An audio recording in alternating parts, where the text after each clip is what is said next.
Hi guys, I hope you can hear me now. Good evening, everyone. Morning. Good evening. I can see that you can hear me. I was having some trouble with the live stream, so just trying to. Yes, how's been our day? And I hope we are having a great day. Yeah, Right? yeah, yeah. All right. Nice to hear that. All right, so let's begin. First, I sent the file, the workbook 5 on the what's it called? The resources channel earlier today, and then I updated some minutes ago, about 30 minutes. So please, if you only downloaded the one I sent earlier, please download the latest one, okay? So that we can just change the tab there. So it's not really a lot, but please sure that you have the latest file. All right. Okay. So before we start today, I would like to take questions. If we have anyone with question, maybe just 2 people. If you have any question from what we've done in the previous classes, particularly yesterday, please could you kindly raise your hand, and then I'll call you.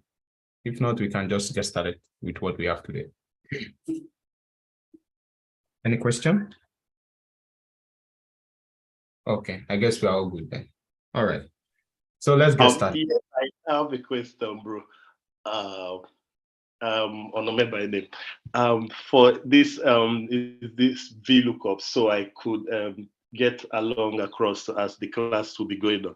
For this one, you need to refer to another sheet or so to like I'll put it like correspond it so you can get the value from another sheet. For the same sheet, I understand how it goes, but I'm just a little bit lost there, so I could get across with the class. I was behind, and I tried to like cover up, but I didn't complete it for today before we started. This is why. Yeah, you would have to check it again. I think I remember seeing your message that you just joined or you just started catching up with things. So watch it again. That's our I think our word here is practice. So since it's the first time you watched it and you didn't understand, I can assure that if you watch again, you would understand. If you still don't understand, then you can make use of the chat. What group are you? Yeah, love group. Yeah. Oh, okay. So you can reach out. I mean, you get support. This is not the right place to really ask you to start sharing what your experience is with that. Okay. But I'm sure that the videos will help you to understand if you watch it again. Okay. So still pay attention to today's class. We are not really concerning VLOOKUP. I don't think so today. So it's like news. Yeah. All right. Thank you. Yeah. So let's get started, guys. Here is our sheet. So we've completed functions yesterday. Like I said, it's not like that's all the functions we have in Excel. We have more than that, but those are like the ones that we would need a lot of times. When we do our project on Wednesday, I mean our dashboard tomorrow, and then your mini project, you might have to use some new functions. Okay, so it's up to you. You would have to use the internet. You know that by now. And by the way, while I was preparing the project for Saturday, I think we might have more than 2 hours. I know some of us will probably some of us are happy right now. So I think this one would have like till midnight to submit. We will still decide on that, but I'm just trying to prepare your mind ahead. So for some of us that have the excuse of the timing clashing, I believe we'll still have additional time to do it. So because I want more people to get involved in what we are doing. Okay, so today we'll be looking at charts, Excel charts. So we started briefly yesterday, and then we'll just take a look again, and then we'll move to pivot tables and charts. Hopefully we can complete these 2, and then tomorrow we'll just like work on the complete project, okay, from start to finish. So let's get started. So if I go to my presentation here, so this is my Excel chart, all right? So as I was explaining yesterday, I forgot to add the definition, but charts are basically graphical representation of your data. That's just simply put. So you have your data, as you already know, the numbers and all of that. If you really need to make a sense out of your data, it will really be difficult to look through the numbers and then make sense out of it. So that's where charts come in. So charts really help us to comprehend what our data is saying, the language that the data is trying to speak. So this means that whenever you are using chart, it has to be chart that help with that purpose. So it means your chart should not bring further confusion, because you're actually using charts to learn what the data is, the language that is speaking. So it means that your chart has to be clear, it has to be concise, and all of that. So I think I did a brief on that yesterday. It's not within the scope of this class. I'm just letting you know that you don't just use any kind of chart for any kind of data, right? So even if Excel recommends it, because I showed you that and we're still going to see it today, it doesn't mean that that chart is perfect for that data that you are trying to work with. So again, as you practice more, as you read more, as you learn more, you will know, you understand the different type of chart, when you can use this one, when not to use this one, and what have you. Okay. So, but we will cover the basic ones today, and while I do that, I will also try to mention some things that you need to know. All right. So let's go to Excel and see how we can create charts from our data. Like I said, they help us to visualize our data, to make meaning out of the data. So let's go to Excel. So your Excel file, you probably have this. I think this is a different one. Okay. So this is what you should have. So you should have charts, chart 2, then you should have pivot table, and then customers. Please, again, download the latest workbook that I uploaded about 30 minutes ago. So I made a change from the one I did in the morning. All right. So yesterday we worked on this, but I'm going to quickly walk through it again, just to show us how we can get our charts in for those that I think some people left towards the end. So I'm just trying to do a recap. So this is a data, just a very simple data here. We have like gender, and then we can call this, maybe instead of number, I can use students. So it makes more sense, right? So you can know that you are looking at the number of students that are composed in a class, because this is the idea. So in a class, you can only have male and female, right? So, and then I don't want to say an NA too, because I don't recognize NA. I only know male and female. If there's another one, you know, good for you, but I just know male and female. So in a class, you only have like male and female. So it talks about composition, right? So what is the composition of the students based on gender in a class, right? So whenever you talk of composition, what comes to your mind is something like a pie chart, because a pie chart is like, it's like a pie, and then you are trying to see shares, so what share of these belongs to me, this kind of idea. So just trying to give you the idea. So for this, personally, I know that the best kind of chart for this is a pie chart, okay? But there are still other charts that can work, but that's the best one. So how do you insert your chart? So just click on the data, either you highlight everything or just any cell in there, and then you go to insert, and then you would find this tab. So this is the charts tab. So we have different kind of charts. As you can see, we have pivot chart, we have maps. If you over on these, if you have a wider screen, maybe you would see it more. This is like a small screen. That's probably why everything is shrinked. But what I want us to start with is this recommended chart. So more often than not, I think you will be using recommended chart, because it's, at least for a start, it will recommend some chart for you by default. So if I click on recommended chart, I would have a number of charts. I have about 3 of them. So this is one. This is a column chart. Okay. So you can see this is also good. You could use a column chart, but like I said, it's about knowing the best practice. So this is actually the best one, because you're looking at composition. So this looks better than this as far as this type of data is concerned. Okay. So, but you could use this one as well, or you could even use a bar chart. Okay. So this is another one. So you can see. So anyone you use is up to you. Okay. So, but let me just pick this one. And then all you need to do is click on OK. But before you click on OK, let's assume that the recommended charts, you don't really like any of the recommended charts. Perhaps you want more, right? So you could come over here to all charts. Okay. So when you click on all chart, you can see all the possible type of charts that you can have in Excel. So now if you know the one you are looking for, let's assume which one could we use? Let's say even with pie chart, you could see more pie charts. So this is another style. This is 3D pie. You could see more. This is another style. So if you want more, you could also check them out. Please don't use this in your analytical work. 3D pie. Nobody does that. Nobody really like that.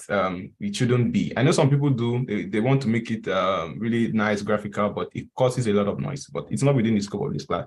So let's just keep it simple at our pie chart. So I'm just showing you that in case you don't get any good chart from the recommended, you could come over here to all chart, and then you see a lot of chart. So if you click on area now, you can see this. Does this even make sense? I mean, let's ask ourselves, does it even make sense? Not really, right? So you know that you cannot use area chart for this kind of data. Let's see line. Does this make sense? You could say, yeah, a little bit, but it's still not like there are other charts that you could use, right? So we'll stick to pie chart, which is this, and I click on OK. So once you do that, the chart will be generated, as you can see. And just like any other object in Microsoft Excel, you can always reduce the size, you can move around and play around it. Okay. So in your chart, there are a lot of formatting that you could do. So again, this class is not to teach you different formatting. I will just touch some basic ones, and then I will leave you to grow into it and do other things yourself. But one of the things you might probably want to do first is to change the title of this chart. You need to let them know what this chart is all about. Okay, so you could click on this, double click on this, and change the name. All right, so I'm going to double click now and change the name to gender. You could use any title that makes sense. So class or students by gender. I think that makes sense. Students by gender. Okay, so you could also like increase the size or reduce the size. If you come over to home, just the normal place, you would reduce the size of your text. So just use it to reduce it or increase it. You could also change the color. So if I want the color to be red, if you want it to be black, anything you want, right? So, and this chart itself, the whole chart, you could also like make modifications to it. Now, you will see that if I click on just my normal cell, the last thing I have here is Power Pivot, right? But once I click on this chart, I now have two options. So they are called contextual menu. So they appear when you are working on some certain things, right? So because now I'm working on a chart, I can see two contextual menu. So one is chart design, one is format. So when I go to chart design, you will see a lot of options, particularly for this chart. So you can see chart style. So I can try to change the style of this chart. So you could see different options. Can you see? I'm not going to click on any of them, but just showing you around if you want. I don't know, for some of you that probably follow me and see some of my work, I don't do a lot of costume. I'm not a color person. So this is not my need. So I will just leave it very simple. And then you could also change the type of chart. So if you click on this, you will go back to where you were coming from earlier. So if I'm not interested in pie chart anymore and I want something like a line chart or something, you could change it there. So again, there are a lot of things that here that, I mean, I never even use some of them. But just to show you that this exists. And then if you go to format, also you will see more options. So here, I think it's talking about the background or trying to change. Some of us that use Microsoft Word, this should be familiar. I mean, you should be familiar with this side. It's all about like trying to format your chart and all of that. Okay. So nothing, I don't think I want to do a lot of things here. There are other important things to show you. So if you click on this chart, you would see these three guys will always appear as well. So the first one is chart element. So if I click on this chart element, again, it's contextual. So when we do another type of chart, you will see that the options we have here will be different. Okay, so because it is pie chart, these are the options we have. And right now you will see that chart title is marked. That's why we have this guy here. When I uncheck it, you will see that it's gone. And if I need to bring it back, I just click on it. Now it has changed. It didn't remember what I stored it with. So I have to like change that again by myself. So the other thing is data labels. So you can see right now, we don't have anything like data labels selected. But if I click on it, let's see what data label is. So data label is like what shows the number like each of this guy occupies. So now I can see that this place is 104, this place is 66, right? Do you get the idea? So those are data labels. So, and then legend. So legend is already checked. If I uncheck it, you will see that this guy will be gone. So this is called legend, okay? So legend helps us to know what and what really is going on here. Now you would see that when I brought the legend back, now it's coming to this side. So I think this is like the default, or probably when you bring it. You can also try to bring it down. I'm going to show you that in a moment. I can see that there are some arrows here. So if you look at this arrow, you will see that we have our legend on right. That's why it came to the right. So if I bring it back to bottom, you can have it at the bottom. If I want to take it to the top, it can come to the top. If you want more options, you could check that out. But I'm going to leave it at the bottom for now. And also, if you go to data labels, I think there are more options as well. I'm going to click on this. Data labels. Let's see the options. So the options are, right now it is best fit. So if you look at center, look at what it does. If you look at inside end, there's not much different. Outside end, it brings the number outside. Are you seeing it? So I think it was at best fit. So this is just about like looking for what really makes sense or what suits you. It's not really like I'm going to tell you this is what you should do, but you should make this really, really, really nice. So it's up to you. So for chart title, do we have additional options there? Let's see. Okay. If I click on this, now we have other options here above the chart. That's why it's here. If I put it center overlay, so it means that this guy can actually come under it, but I don't think this makes sense. You would agree that this doesn't make sense, right? So I think above chart is preferably okay. So these are just the options. Some of these things I've not even used them before. In fact, I'm just knowing that they exist, to be honest with you. So that just to tell you that it's not really like I'm saying that you cram all these things. So, but when you are working, you want to make some formatting and just try to look at it. So the second one is change chart style. So if I click on this, it's similar to what we had here.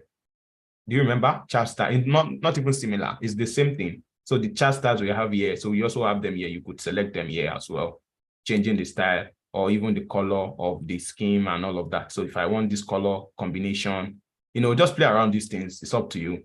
They are not really important for me. So that's the second one. And the third one is, what's this now? This is filter. So like if you want to filter out something. So let's assume I don't want to see male. So I just want to see the pie for male. For female, I will leave it checked. I click on apply. So you can see something like this. I've never used this before, actually. Let me just undo it. But that's just basically some of those things there. What you would actually need more that I need to show you now is this option. So when you right click on any chart, you would see a lot of options. So you have cut, copy, some of these things you are familiar with. Again, you can see that you can change the chart type here, which is similar to what you would do when you go up there. That just tells you that you can do something in different ways. So, and all of that. But what I'm even interested in now is format. Okay, so format. So right now it is because I selected, now let me explain. So right now this is the chart title, right? If I right click on this place, I'm going to see format chart title. If I right click on this one now, I'm going to see format legend. So if I right click on this space now, this is the format area. You can see when I hover on it, it's showing me format area, chart area. So now it's going to tell me format chart area. Okay, so whatever you click, if I click on this now, I'm expecting format legend, format data labels rather. So you can see format data labels. So whatever you select on and then you right click on, you will see an option to format. And this one, I think you need to know because this is where you do your formatting. So let's assume that I just want to format. Let me just right click on the chart area and click on format chart area. Now you will see this guy pop up on your right hand side. Okay, so this is where you can do a lot of things like color. So if this field means like color, if you click on it, right now it's on automatic and the automatic is this color. If I change it to, let's say, black, you see like the whole color changes. So you will see a lot of, some of us are already using Microsoft Word a lot. You probably, this shouldn't be a problem. But again, I'm not going to dwell on this for too long because it's not really important. There are other visualization tools that you need to learn, probably some of these things. But again, you can do these things here. So change the color. If you return it back to automatic, it returns. If you want to add border to it, like a solid line, you can see there's a line now that's already there. You could do a lot of things here. Some shadow, if you want to add shadow, all of these things. So it's up to you, just play around them. If you want to like change the size, the height, and all of these things. But the point here is that there is an option that is called format, okay? And if I want to format this guy now, title, for instance, I could right click on it again as well. Now I'm going to see format chart title. Okay. In the past, let me tell you what I used to do. In the past, whenever I once I'm done formatting this guy, so let's assume I want to format this chart title now. I want to format the background to, like, let me say blue. Let me leave it like this, like blue. Now, when I want to format this one, I'm going to come over here again and then right click again and format legend. And then I realized that that's like a long method, because you could just use this option here. Can you see what we have here? Legend options. So this can give you all of the possibilities, the things that you can format. So right now I'm formatting my legend. So if I'm interested in formatting my title, I can click here and then I will select chart title. Okay, now I'm having the format options for chart title. So I can also do formatting here and all of that. So on that, I mean, it's really a lot of things here that I can't even show you everything now. I'm just showing you that this exists actually. So when we are doing our project, I'll be coming here, I'll be doing some things. It shouldn't be like a trick, but just to let you know that this is somewhere here. So if I'm interested in the text options, now I click on this also. This is like text options. So now any change I do under here will be affecting the text. So at the moment, if I want to change the color of the text to, let's say, black, you can see it's black, right? So because I've moved from title options to text options, right? Can you see text options? So now I'm changing the text options and all of that. If you don't get it, it's not a problem. Trust me.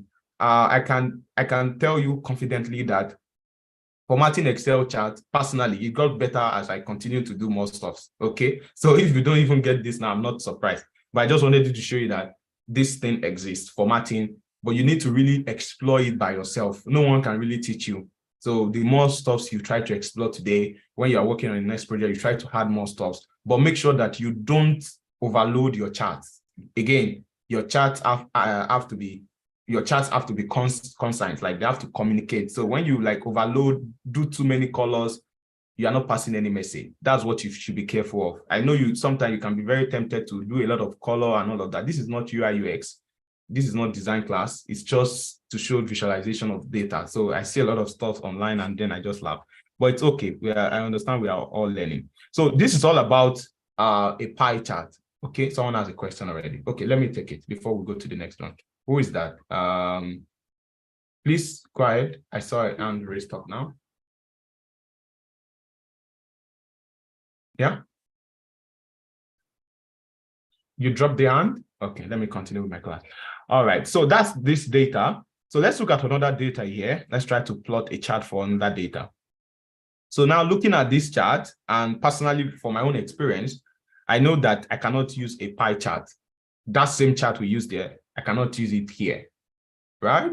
If you want to ask me why is that, how am I sure? Well, there are several reasons, because like I said, it's about experience.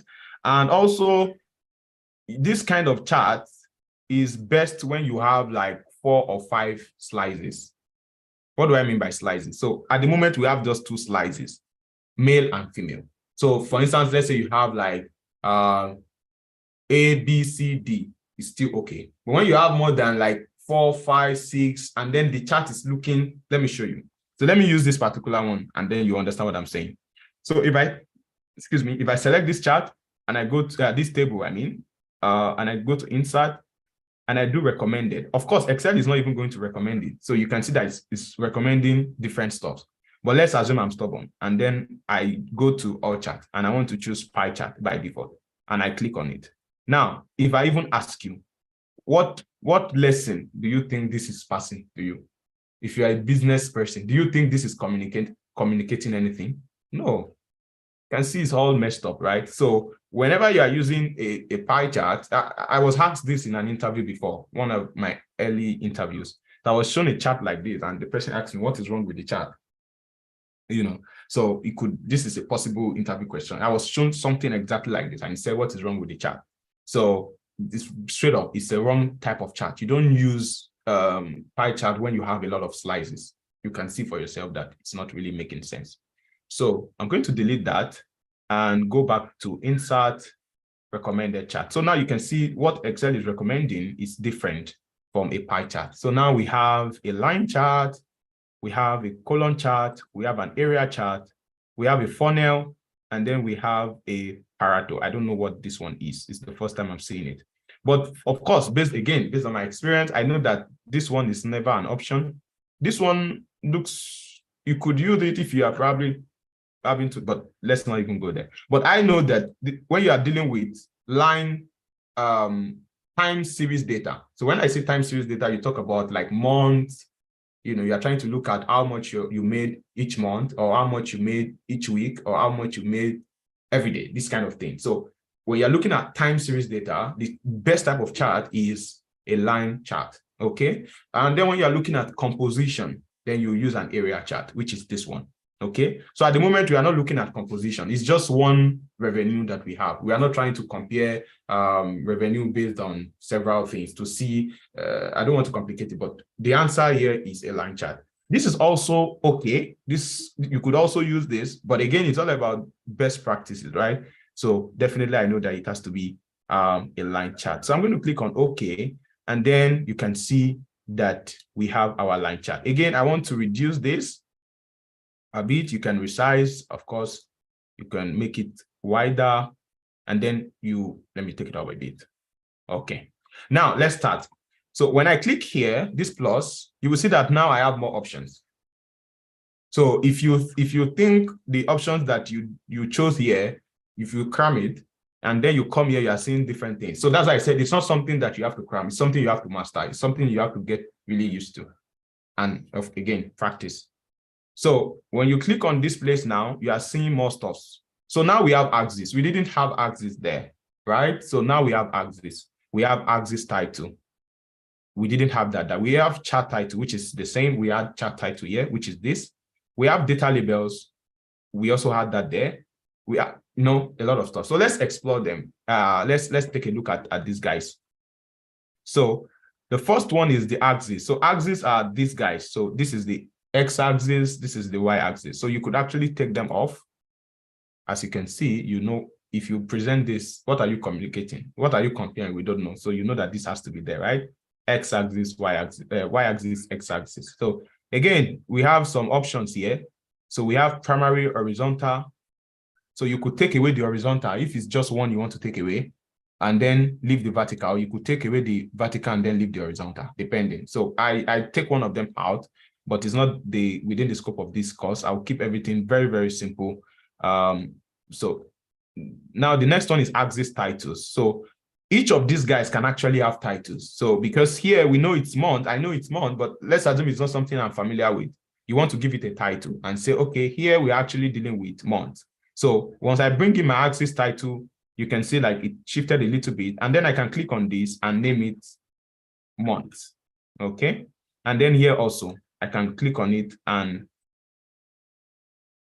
then this is a revenue, right?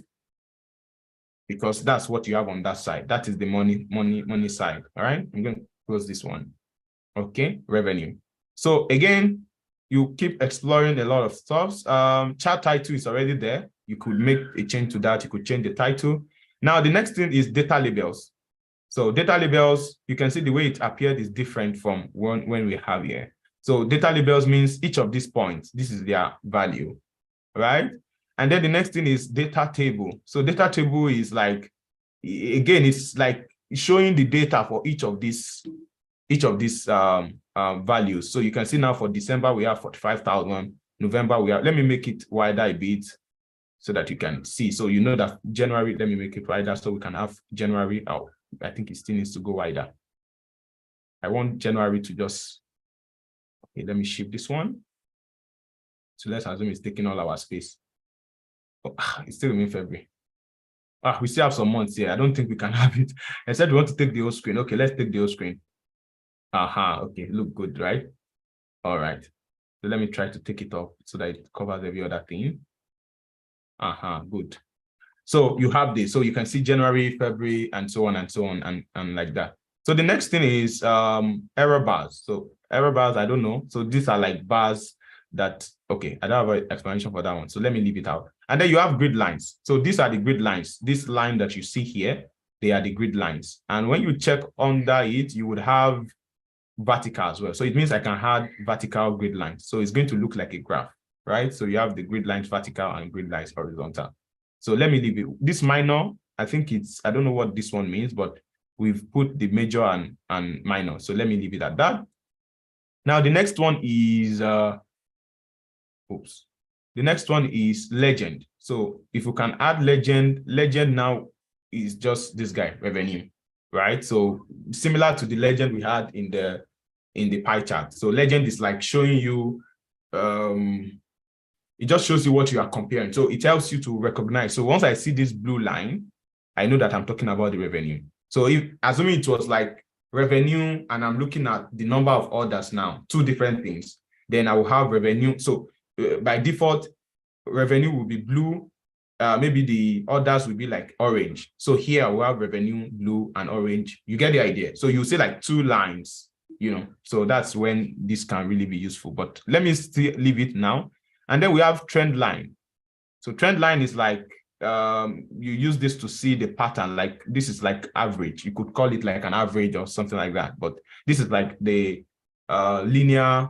Okay, I don't want to go there. That's really a lot of things. And then we have up, down bars. I don't know what this is, so I'm just going to remove it. So now, guys, we have added all these things. Now, let me ask you. I want you to be the judge. What do you think of this chart? I allow two people to talk. What do you think of this chart? Those raising up their hand before, hold on, I will let you talk, but answer the question first. What do you think of this chart? I want you to be the judge. Okay? It's busy. It's busy. And it's not understandable. And it's not understandable. Good. Someone said horrible on the chat. Nice. Someone said too clumsy, too busy, confusing. So I'm glad that you could figure that yourself, because the whole purpose of this chart has been like scattered, because you are trying to add as many stuff as possible. So it means that whenever you are trying to create your chart, always know the important things to add and what not to add. Okay? So with my own experience, I could do this. I know what to add and what not to add, but I want us to go into it bit by bit. Okay? So first thing, I know that this guy is needless. This table that we added here, this guy is not important, because we already have something here that is showing us the trend, the number. So why do we need to have the number here again? Don't forget, charts should make it very easy for you to understand what's going on. So as much as you can, avoid seeing numbers on your chart, right? As much as you can. Not like you cannot still have numbers, but if you have to still see numbers and trace numbers and come on, then that's not a chart. So I'm going to remove this guy first, this data table. This is it. So I'm going to take it out. So now we have less space. Now, this guy, these trend lines is not needed, like I said, so we don't need it now.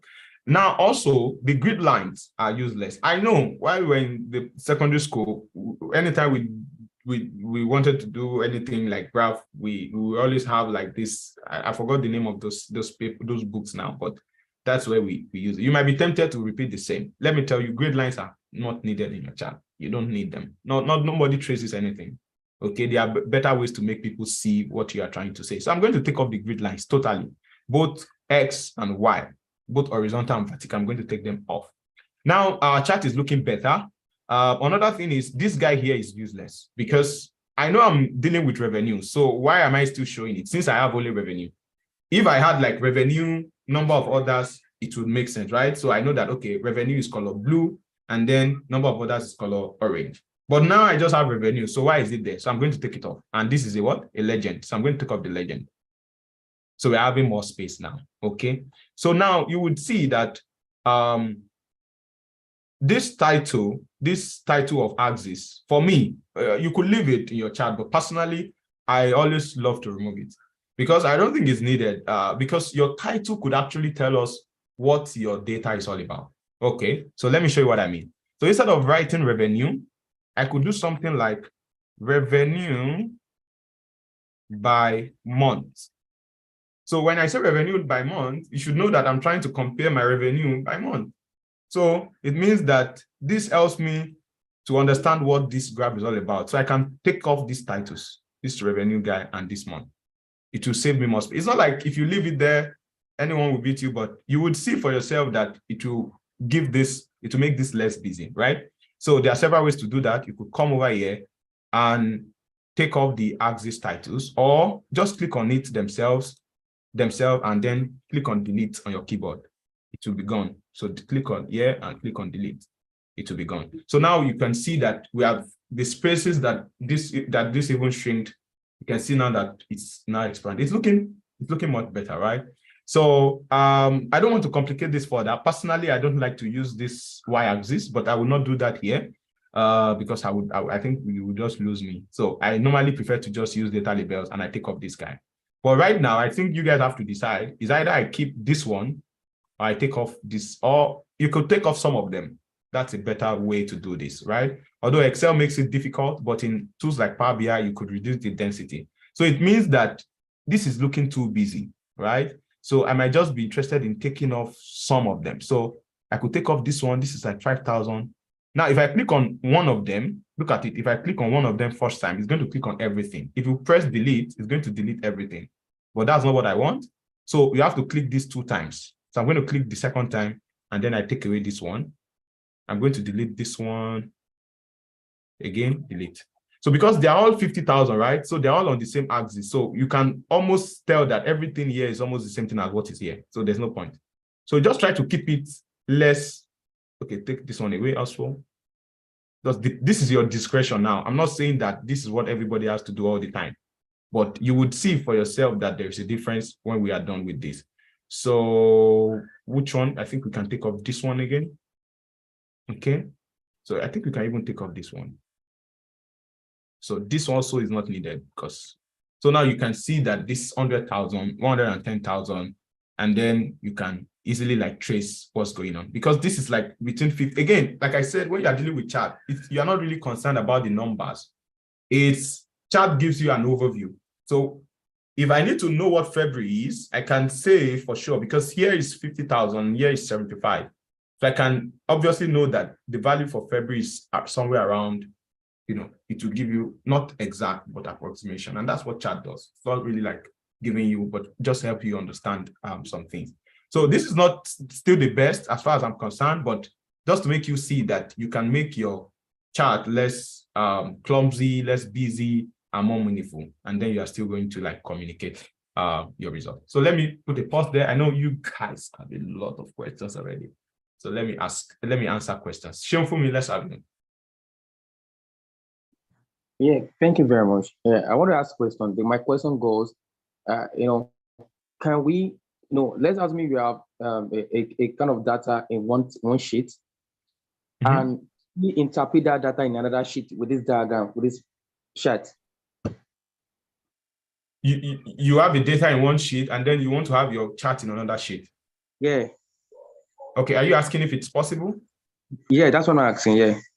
Yeah. I mean, that's even what you would do most times. So whenever you create your chart, you want to move them to another place. So all you need to do basically is to use Control-C, and it's going to copy the chart.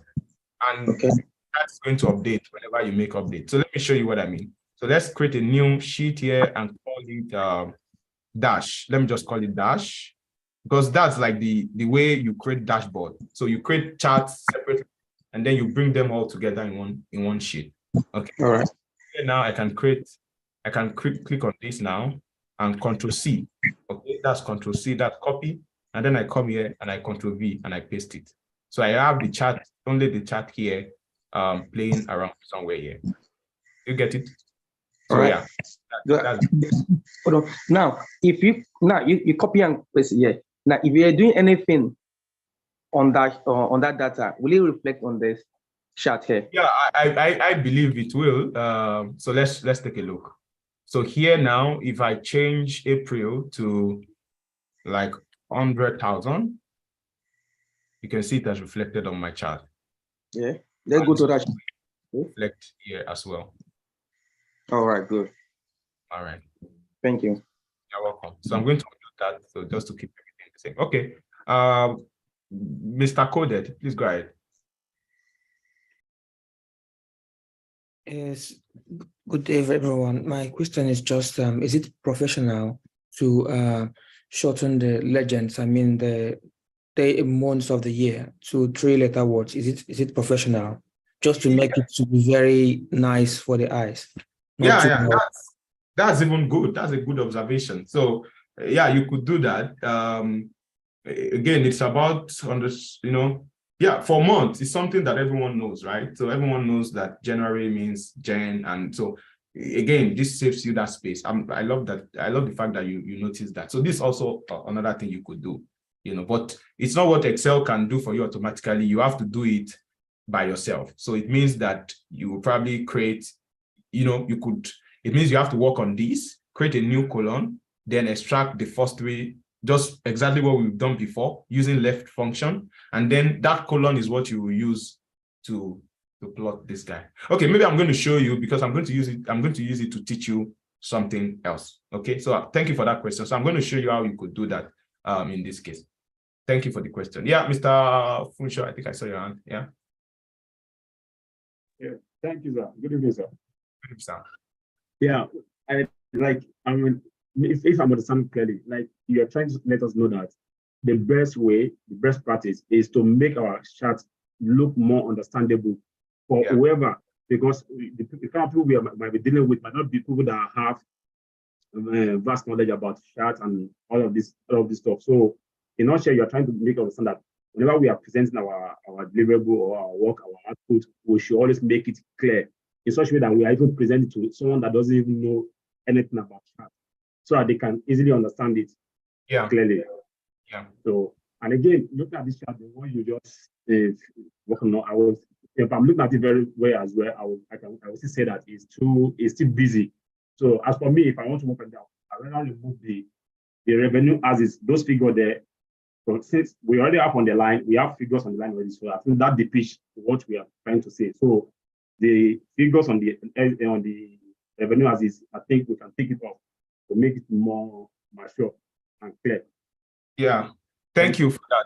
Thank you for that. So like I said earlier, I said if it was me, I wouldn't leave this like this. Yeah, I think I made that statement. So it's all about optimizing. No, that's not the right word. It's all about, I mean, there are a lot of things that you would do to this to make this really look good. Like I said, I wouldn't even have my y-axis here. If it were to be me, I wouldn't have it. So there's still a lot of changes you could do. But don't get it wrong. It's not really like you would take this chart to a kindergarten and then he was going to understand. No, that's not what we mean by it has to be simple. But just like someone said on the chat now, Ayola, the people you are presenting with, they are presenting this stuff to, they don't have a lot of time. These are probably like the end users now, the directors and all of that. So at a glance, they want to understand what's going on with the revenue without having to ask you to take calculate or looking at a point and trying to trace a point. Okay, is it talking about 80,000 here? No, nobody has that time. That's why I said even this, I'm going to remove it because they don't use this guy here.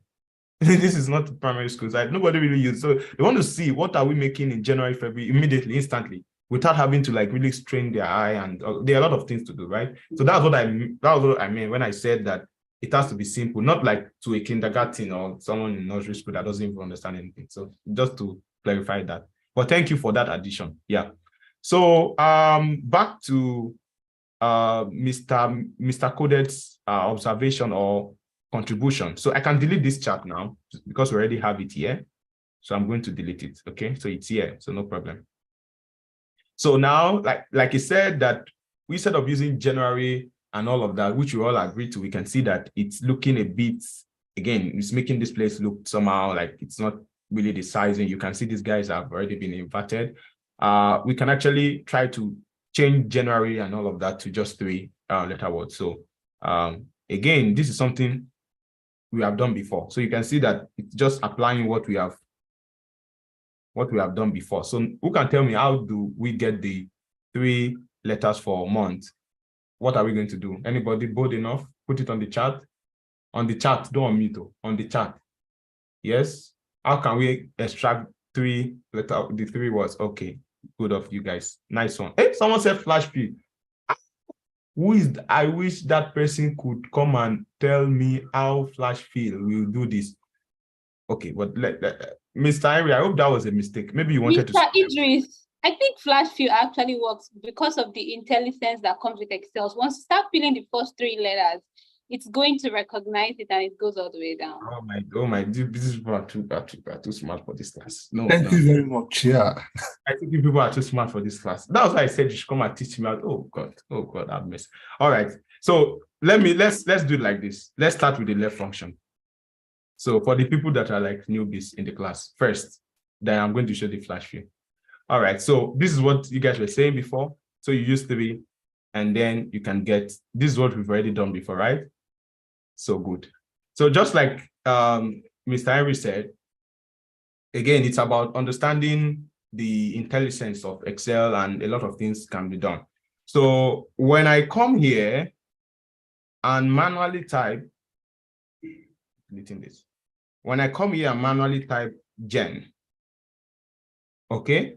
Now, Excel is smart enough to look at what I typed here and see how, like, what are you trying to do? You could easily tell, like, okay, I think this guy is trying to extract the first 3 letters, right? So when I bring this down, Excel is just going to replicate the same thing. That's Excel's intelligence.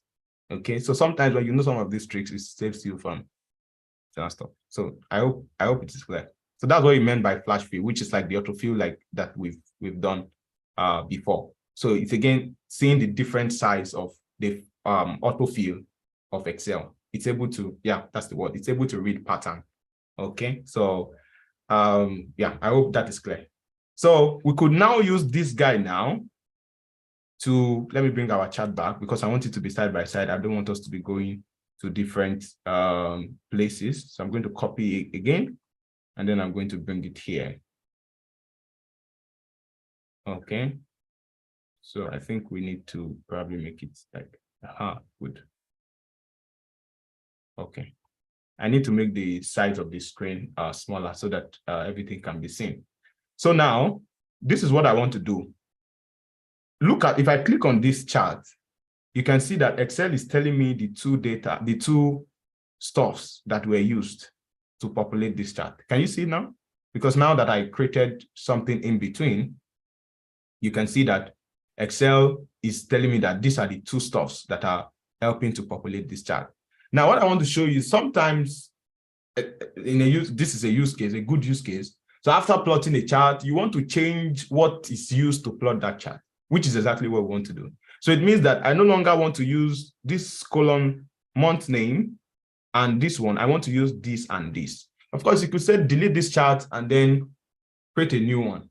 But if you've done a lot of formatting, you definitely don't want to do that because it means that you might likely lose everything, right? So what you can do is to update the data that is reading, that this chart is actually reading. And how can you do that?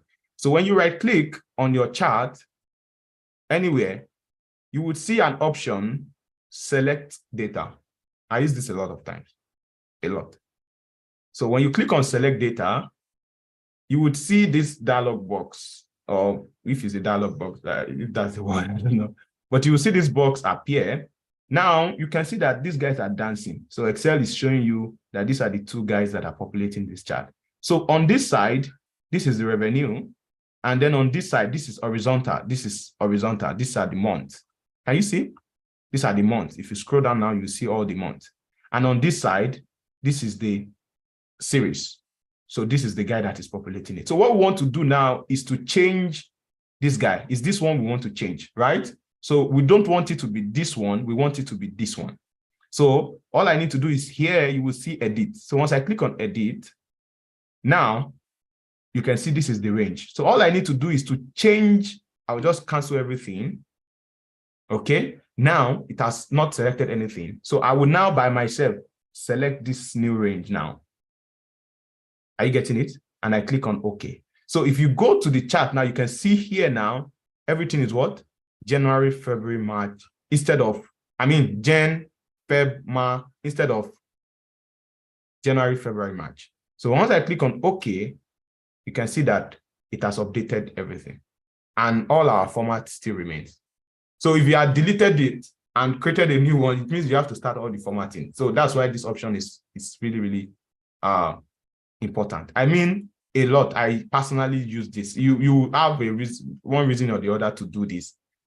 select data. Sometimes the use case could be that you are not even trying to update that chart. You are trying to recreate a new one for a different data, and you want to use the same format. So you just use that option, select data, and change the data sources that you have selected. So it's going to retain that format. So that's another use case for it. But just to show you that after you've created, select data again, please. Okay, let me do it again. So I will undo. Now you see that we have January, February, and all of that. If I click on this chart, you can see that these are the two things that is populating this chart, right? These are the two things. But what we want now is this guy. We don't want this guy anymore. We want this guy. So all I need to do is right click on this chart. You will see select data option. So select data means that this is the data that is populating this chart. So on this side, you have the revenue. So this is the revenue guy. This is okay. We don't want any change here. And then on this side, this is the horizontal axis. We have the month. So that's where we have all this January guy. So, and this is what we want to change. So once I click on edit for this one, this is the range. It has already been selected. Okay. So you want to take it out and then select this new range that you want. Okay. And then you can click on OK. So you will see now that all the months here that were January in full, February in full, and all of that, they are now Jan, Ma, and so on. And then I click on OK, and you can see that my chart has been updated. Okay, got it now. So that's one way. That's also another important thing that I needed to show you about chart. Well, every other thing is as you go on, you will begin to play with them. But for now, I think those are important things that you need to know. So when we are doing our project, I expect that you do more stuff. I'm confessing now, it's not really like everything you'll be doing on a project is what I've shown you. You will need to really like do more stuff, but it's a learning opportunity for you. And that's why I said, I'm going to extend the time for more than 2 hours. So it means you have till midnight to really figure out things out. Well, of course, I'll be there to support you and I'll make it easy for you. But just to know that this doesn't end here, but just to show you how charts work in Microsoft Excel. So let's take 5 minutes break, or let's take 8 minutes. So we'll come back exactly 9 p.m. my time. So relax, drink coffee, or try to practice something. If you break something, let us know so we can correct it together. And then when we return, we will look at pivot table and pivot chart. And then we'll end for today. So see you in 8 minutes. Thank you.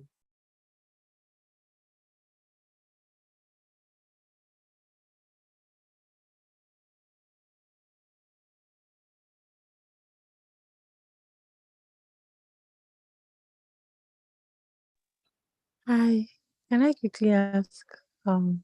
It's not a question precisely. Can you hear me? Yes, I can hear you.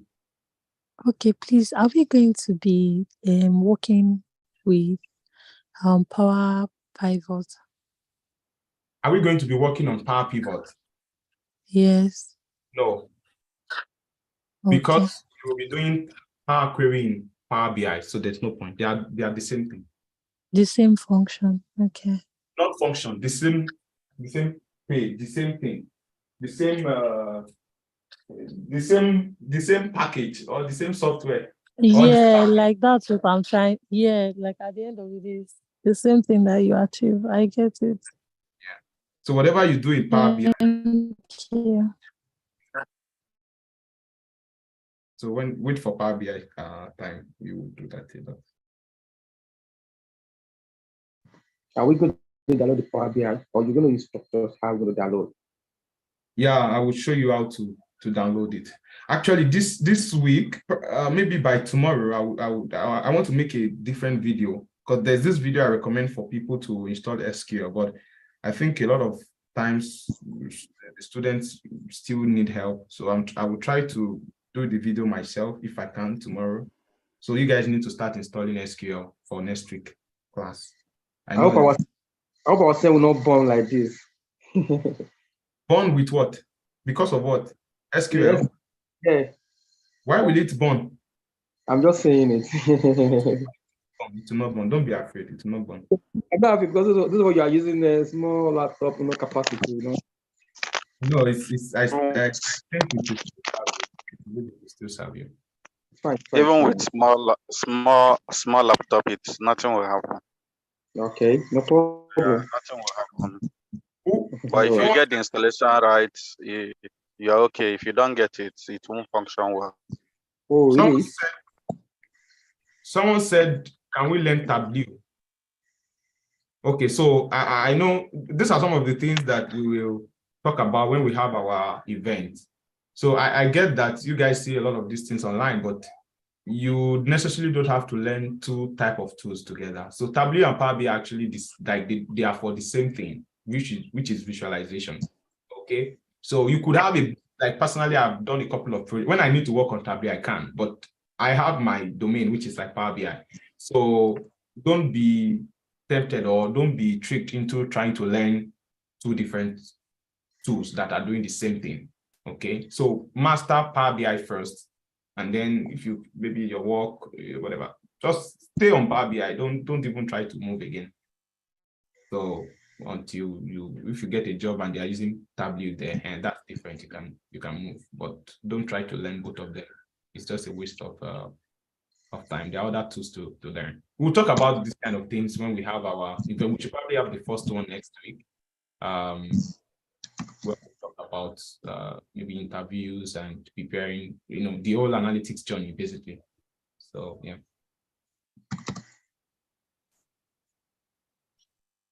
Another question is which SQL? Okay, we'll be using MS SQL. That's Microsoft SQL. So if you have Postgre or MySQL, sorry, you need to install MS SQL.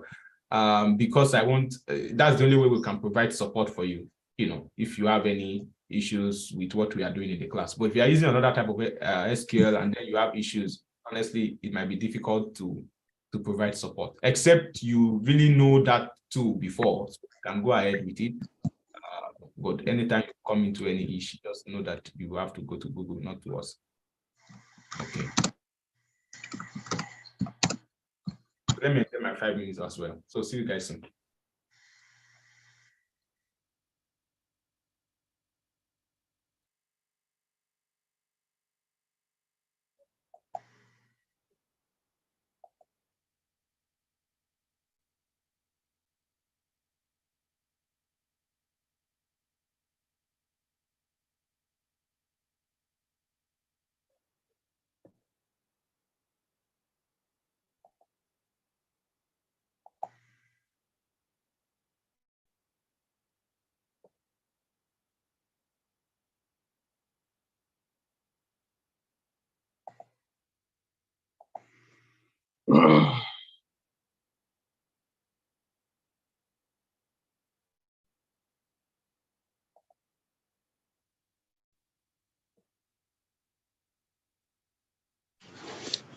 Good evening, Mr. Idris. Please, is this class, is it also going on online at the moment? Is it live online on YouTube at the moment, please?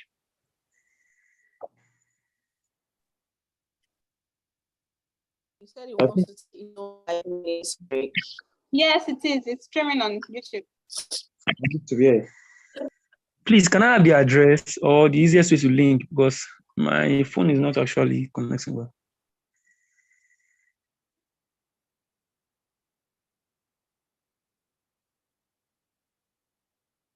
I think you shared this code. You're going to see the link there.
Okay, we are back. Thank you. Okay, so I hope you guys are back as well. I hope so. All right, we'll continue. We stopped at a chart, so we've seen Excel chart. We'll be doing it again for sure. So don't forget that.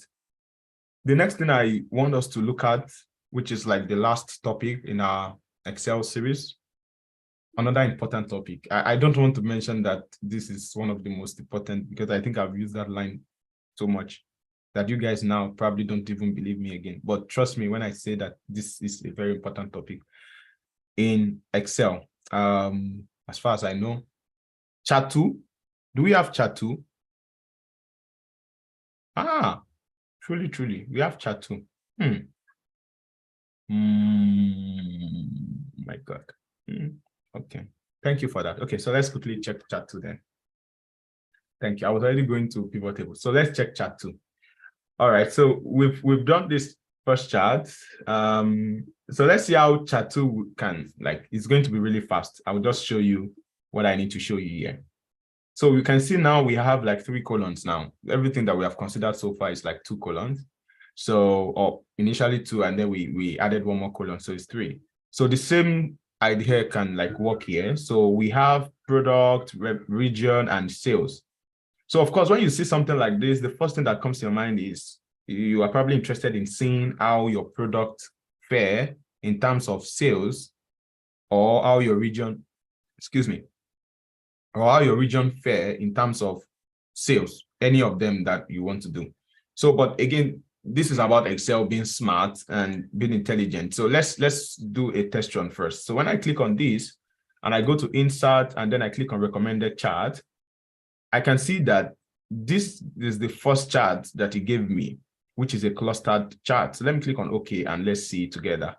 Now, seeing this, I don't think it makes any sense because we are seeing eggs, bread, fish, everything that we have exactly here. It is repeating itself. This is not really communicating anything. If I'm curious now and I want to say which product has generated most sales, you cannot assume that it is eggs because eggs is the highest here, because we still have other like, so you need to add them up to be able to confirm that egg indeed is the highest. So this chart shouldn't be like this. This is a very wrong chart. So I'm going to delete this. So again, I'm going to go back there again, insert, and then I click on recommended chart. And then let's see the second one. So when you see the second one, you can, have I clicked it now? What happened? I didn't do anything. No. Let me delete this one. Sorry, that was a mistake, I think, from my keyboard. Okay, so let me delete this again. So I go to insert and then recommended chart. So if I check the second recommended chart, I can see now that this looks better, right? But region is not selected like you guys said. So that's Excel being smart, actually. It's not really my fault. So you can see that it has given us the sum. It tells us that the sum of sales, that's what it's doing. So it adds all the sales together for each of those products instead of bringing them the way we have it here. This is a better communication. You know, you are communicating something easily here, like much better. That, okay, so far so good. We've generated a lot from bread. We've generated a lot from eggs. Cake is the least. You know, it makes more sense, right? If you check the second recommended, this one includes region. So it did one for bread, separate for product. Sorry, it's not like I like bread, but that was a slip of tongue. And then it did another one separately for region. Again, this is just Excel being smart. But ideally, in a real world situation, you don't want to do this like this. So what you want to do first is to summarize your table before you create chart. That's actually the ideal thing that you need to do. Okay, so what do I mean by that? We've already done this before, so let's do it again. So by summarizing, mean I can start with product. Let me know how much sales we have generated for each of these products. right? So I'm not going to be asking you what we need to do because it's going to take a lot of our time. But when I do it, you would agree that these are things that we've done before. So it means that I want to start with the product here, somewhere here. And then I want to have eggs. I know we have bread, right? We have fish. We have cake. Now, there are so many things that are happening here. Number one, I could miss a spelling. Number two, if I have a lot of products, will I be checking all of them one by one? No. I already told you how you can do this before. How many of us remember? Who can tell me confidently how we can get the number of products here? I mean, all the products here. Remove duplicate. I should just remove duplicate. Or what will I do before I remove duplicate? Copy and paste.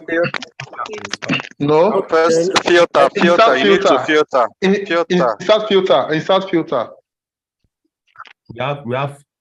We have two answers now. If I insert filter, okay, let's try that first. So I insert filter. What do I do next? You click on the drop down arrow. Then you see the products that are so there. how do I want to get them here? How do I get them here? That's what I'm asking.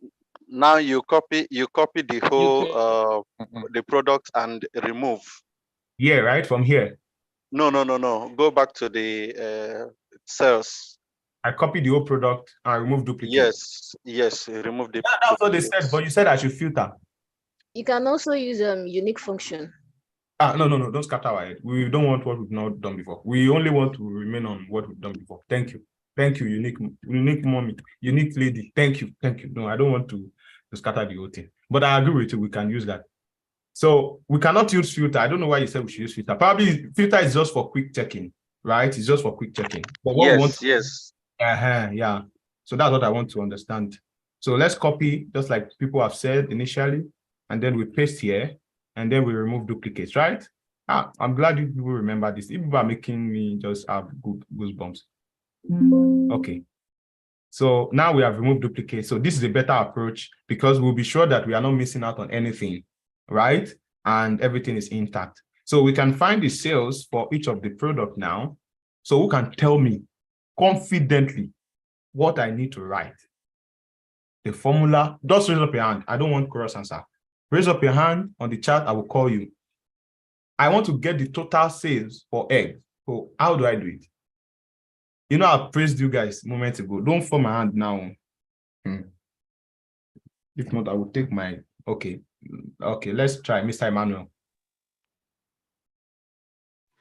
Okay, yeah, I just want to try. I think we're going to use No. Confidently. don't give me that one. Confidently. Okay, sum if. Okay, we'll select the range. That's product. The product column. Okay. Downwards. Then we select the criteria to be in quote marks, I think X. So we don't need to put in code. That would be rigid now. Okay. That reference is better. I should have even let you talk to that. So what's the sum? Yeah. Then I think the sum range is the sales column. Sales column. That's all? Yes. Control shift down.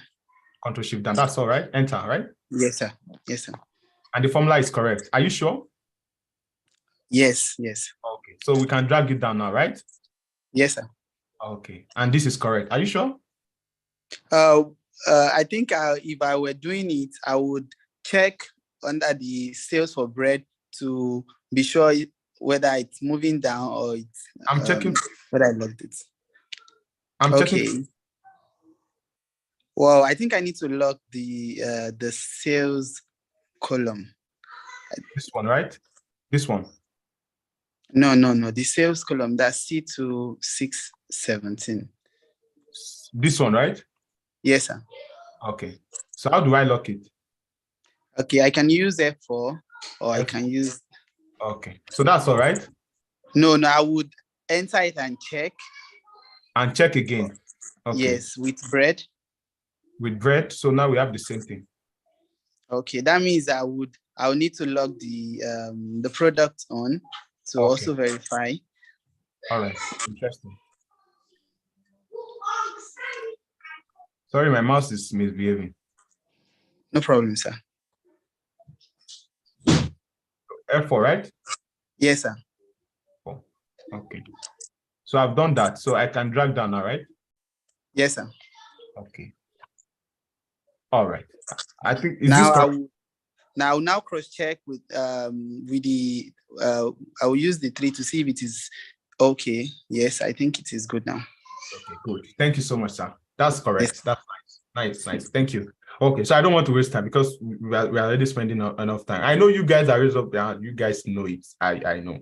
So let me just quickly do for region. Okay. So I'm just going to copy for region now. Here, somewhere here. Sorry, my mouse is misbehaving right now. So I'm going to copy for region here. Oh, my mouse, please.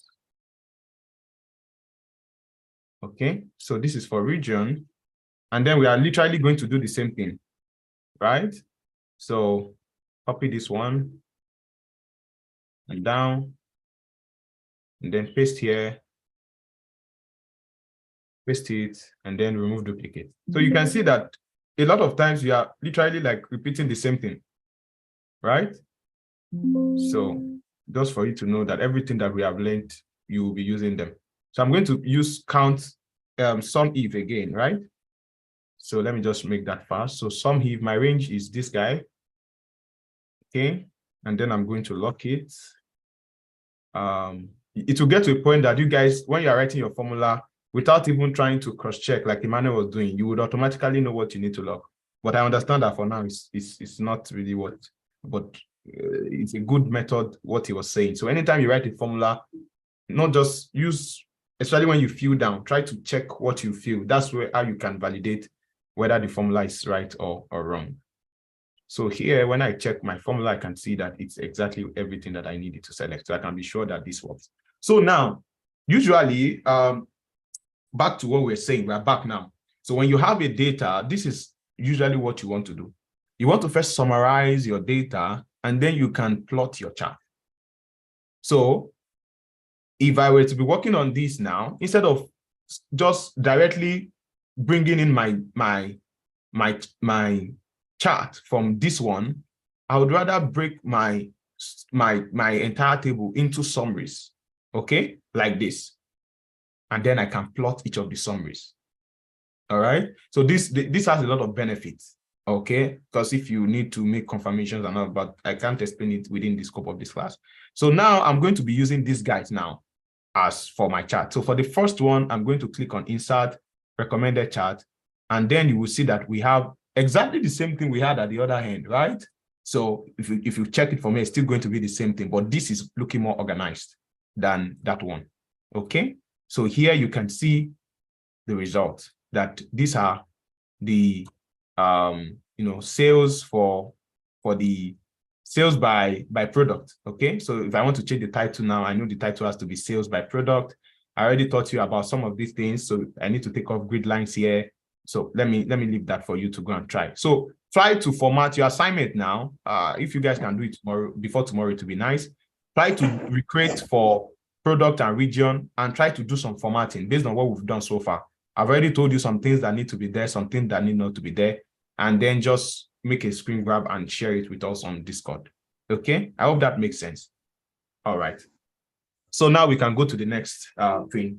So try this yourself. It's going to be the same thing, and then try to just do some things on it. So just like I mentioned now, that whenever you have a large table or any table, what you want to first do is try to summarize the table.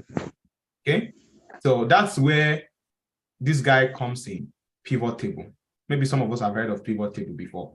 So based on what you can see in my definition here, it says pivot tables are a powerful tool in Excel for summarizing and analyzing large data.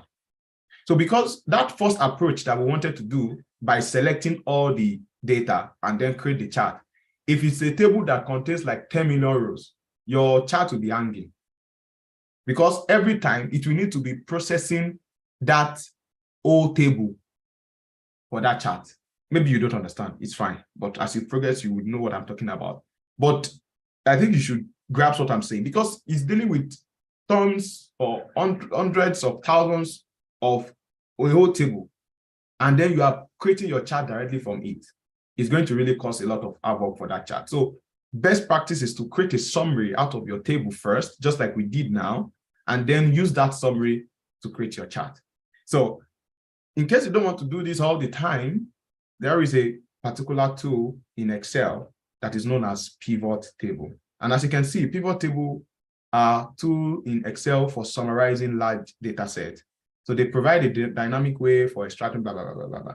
So let's see how it works. So one of the things we see here, benefit, it allows for quick and flexible analysis without complex formulas, enables easy aggregation, filtering, blah, blah, blah, blah, blah. So let's see how it works in real life.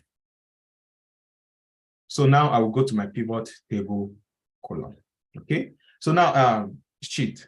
So if you look at this table now, we have, it's similar to that case. I just made some modifications. So the assumption here is that this is a sales table, right? So you have order ID. So it means that whenever the first person makes an order, this is the order ID, just like, you know, receipt, something like that. When you make an order, a purchase, you have an ID that helps us to identify that your order. So this is the order ID here. And then we have the date that this order was made. So this is like month, day, year. So this is like 1st of January 2022, and so on and so on and so on until this point. So, and this is what the customer bought in that order. So the customer bought eggs, bread, and so on. And this is the region where that purchase was made.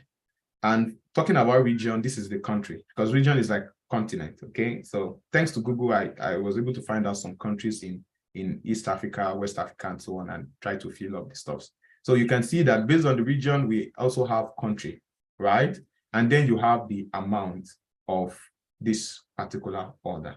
So this is an example of a large data, right? I mean, based on this particular example.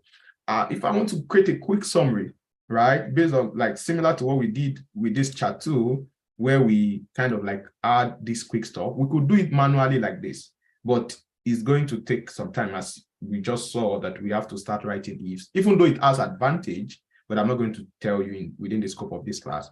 So that's where pivot table comes in. Why is my mouse double clicking by itself? So that's where pivot table comes in. So how do we use it? How do we get there? Let's get started. So just click on anywhere on the table of concern, or the table you're about to deal with, which is this guy here now. And then you go to insert. And then this time we are not coming to recommended chart. The very first thing you will see is pivot table. Okay, you can see. So if you check the definition by Microsoft, easily arrange and summarize complex data in a pivot table. So it's used for a quick summary of complex data. So if I click on it now, you can see that it automatically detects my table. So you don't have to select everything first before you create it. So it will automatically detect every of your table. Now, this is what he has detected. This is the table. The next thing is saying, choose where you want the pivot table to be placed. So a lot of times you want it to be in a new sheet, because you don't want it to be in the same sheet as the data. But for some reasons, maybe you want it to be in the same sheet, then you click on existing sheet and try to select the location that you want it to be on this same sheet. But for us, we want it to be in a new sheet. Okay, so and leave it other thing the way they are, and then click on OK. So Excel will automatically open a new sheet for you, which is this case, as you can see. Okay, so let me name this sheet before we continue. Let me name it summary. All right. Now, what's happening? I'm not seeing anything. Yeah, you're not seeing anything because we have not started anything. So in order to start using this pivot table, you can see that there's an instruction here that click in this area to work with the pivot table. So Excel is saying that if you want to start working with the pivot table, you need to click on this area, this place. So I will just click on anywhere there. And the moment I click on it, you will see that, oh, I don't know what's wrong with my mouse.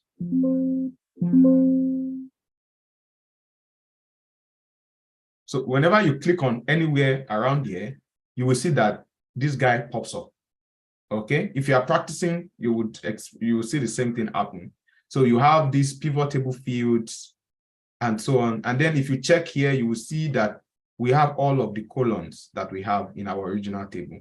So this is order ID, date, product, country, amount, just exactly what we have over there. And then under this place, we have filters, columns, rows, and values. So let's see how all these things work together and how it helps our summary. Now, let me quickly go back to this chart too. Here, we talked about creating a summarizing this. Here, we talked about summarizing this table first into something like this. Now, what we did here basically was trying to say, I need all the products, and then I need only the sales, right? That's the summary, is it not? So here, out of all the options I have, I just want the product, and then I want the sales. So if I come to my pivot table now, so if I'm interested in the same thing, I want just my product, and then I want the total sum of the amount. Let's see how we can quickly get that in our pivot table. So I come back here to my pivot table. Again, when you click anywhere outside of this place, you will not have that option. You have to click within this place to have that option. Okay, so now what I want to do first, please pay attention. It's very simple, no pressure. I want product, right? So I'm just going to click on product here. So you can see by default, Excel moves it to rows. Can you see? Excel moves it to rows, and then you can see that our table or our pivot table is populating or is coming up. So we have all of the products now in our column. Even though I'm selecting the product column, which contains a lot of products, a different number of products, you can see that he only gave me one each of them, which is similar to what we did. You know, that was what we started with. We first removed duplicates. That's exactly the same thing. Because when you are summarizing, you cannot have duplicates again. Do you get the idea? When you are summarizing, you can't have duplicates again. So it has to be like an aggregation, a summary. So now, product here, by default, Excel was the one that put it under rows. So what if I decide I don't want it under rows, I want it under column? You can actually move it by yourself to columns. And then you will see that you have them across column. Okay, this doesn't make sense. So let's just leave it as row as it is. So now what else do we need? I'm still following the example that we did manually now. So I need the amount, right? I need the amount of this product. Does that same summary we want to create? So all I need to do again, click on this here, and then where is amount? Look for amount and select it. So again, Excel's intelligence is able to know where to move these stuffs. Although sometimes it might move it to where you don't want. But more often than not, is able to understand that, okay, this is what this person is trying to do. So once I click on amount, you will see that Excel, because this amount is a number, it will automatically move it to values. Can you see? And it did not only move it to values, because pivot table is all about summarizing anyways, it automatically sums the number up for me. Are you getting the idea? So you can see now that it has created a new column by the side and then calculated the sum of the amount for me. Very simple. Let me make a twist here so we can make a change. So let's assume, back to our chart 2 now, let's assume that I'm not interested in the sales. Let me create a space here. Insert another space. So let's assume I'm not interested in the total amount. I'm interested in the number. The number, it means that how many times did we sell eggs? That's what I'm interested in. So it means that this is 1, 2, 3, 4. Do you get? What function is that? Is this sum?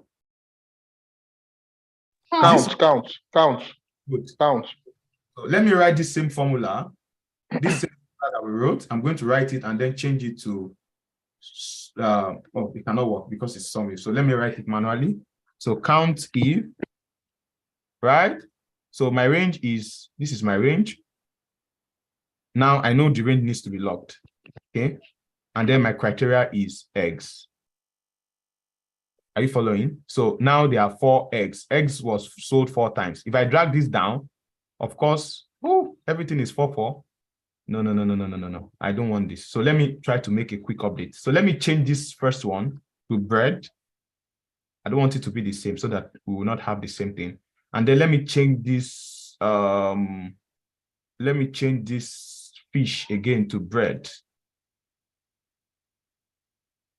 So just to have different answers. So, and then let me change one of the fish to cake. Okay, so we have different numbers. Good. So you will notice that our chart here also is changing automatically like that, right?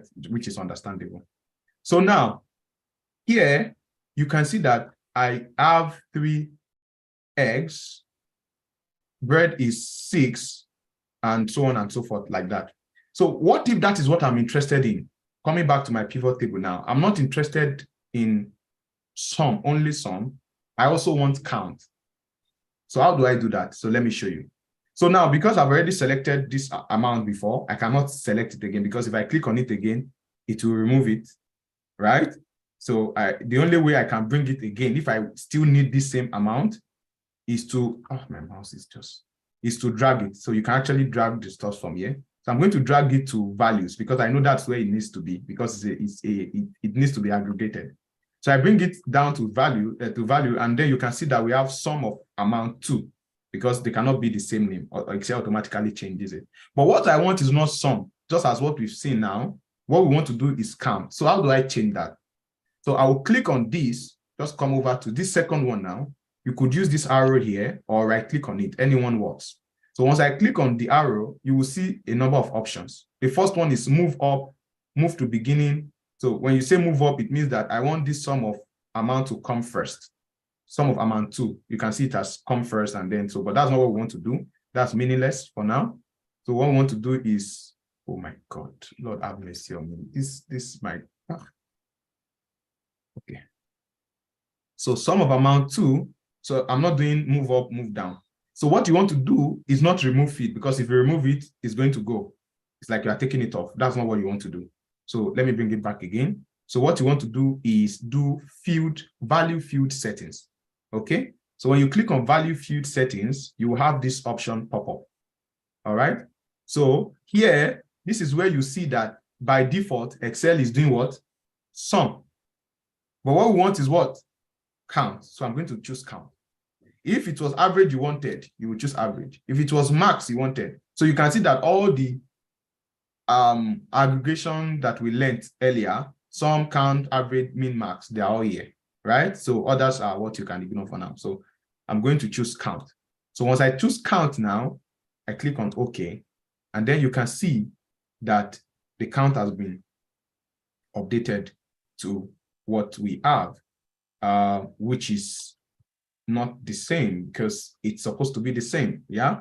So, but I think the issue here is because whenever you create your pivot table, it is static.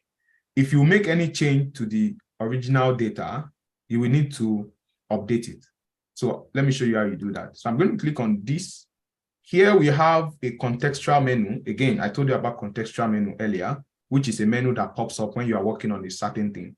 So here it is pivot table analyze. So once I click on pivot table analyze, I have several options. But the one I want to do now is to do refresh. Okay. So once I refresh this, or let me say refresh, it's still not working. I wonder why that is. How many bread do we have? Let me see. I hope I've not tampered with this. Let me see. Bread is, let me see which one is wrong. Bread is 4. We use the different table. Cake is 5. Huh? We use the different table for the analysis. What is it?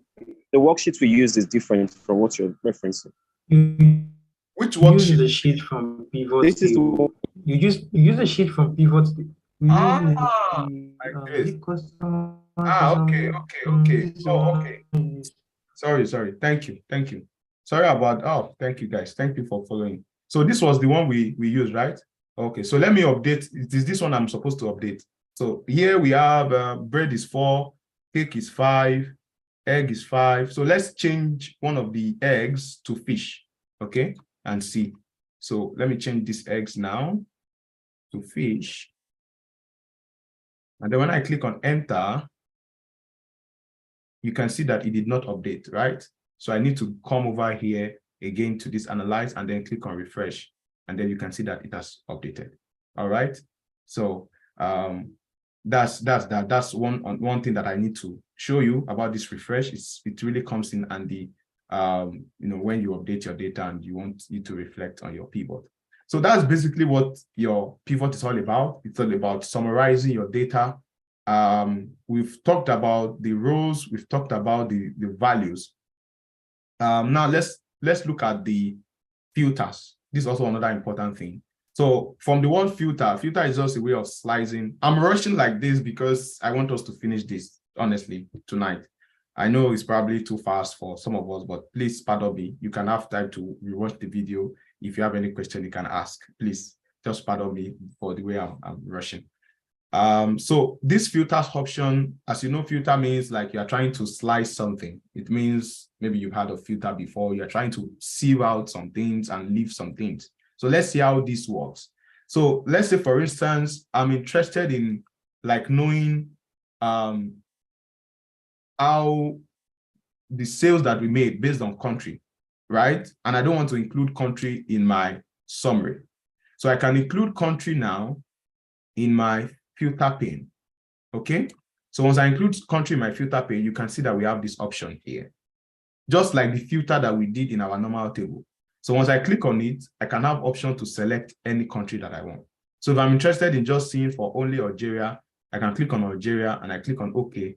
And then in Algeria, we only sold cake and fish.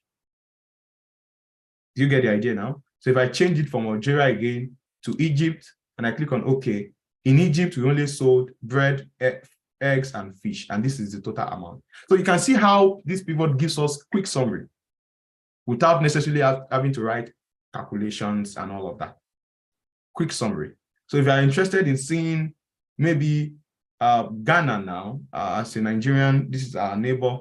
We correlate a lot. So Ghana and Nigeria together, you will see that I'm not able to select 2 countries at a time. I can only select 1, and that's because this option is unchecked. If you see this option, it says select multiple items. So in order to be able to select more than one item, I need to select this. Now I can choose Ghana, our troublesome neighbor, and Nigeria. Okay. And then I click on OK. And then you can see that, well, upon all their shout, 2 of them, they only just sold cake and fish, which is understandable, right? So because if you check the original data now, you will see that Ghana and Nigeria, where are they? This is Nigeria, this is Ghana. We only had sales in those places 2 times, right? And it's just fish and fish. Okay, we have Ghana here also. So fish. Why is it fish? Is it only fish we are eating in Southwest? We have other things that we eat, but it's only fish I'm seeing. It's the only fish that we have in our listing. There is cake. So where is the cake hiding? Which of them ate cake? Please, okay, Nigeria is eating cake as well. So we have some Nigerians that eat cake. So that's why we have cake and fish in our record. So that's how you use the filter option. And if I want to take off everything, I can just click on all and it's going to bring back everything again. Okay. So that is how you use your pivot table. So it's that simple. You just use it for a quick summary, and then you can really do anything you want to do. So let me take a pause. I know it's a lot already. So if you have any questions, let's ask. Mr. Idris, good evening. Sorry, this the pivot table you created, you used the data from the pivot table sheet, right? Yes. Did you add anything to it? Yeah, I said at the beginning of the class, I said I updated this data that you should download the latest one on Discord. I did. Yeah. I did, but I'm wondering again, because when I created my the grand total is the same, but the value for the fish is showing, I don't know, there's something is showing. Yeah, I actually updated the data recently. Like, yeah, when you made some modification while it was doing this stuff. While you were working, do you show make us how you Yeah, Yes, yeah, yeah. yes, While I we was made working, I modifications. changed fish. I changed one cake to fish or something like that. Okay. Since your total is the same, don't bother. You are No, still right. Yeah, I just wanted to be sure that Yeah, I I was made making some changes just to highlight that count. I made Okay. some like that. Yeah. Okay, no problem. Thank you very much. You're welcome. Any other question? Mr. Emmanuel is raising up his hand, I think. Mr. Emmanuel?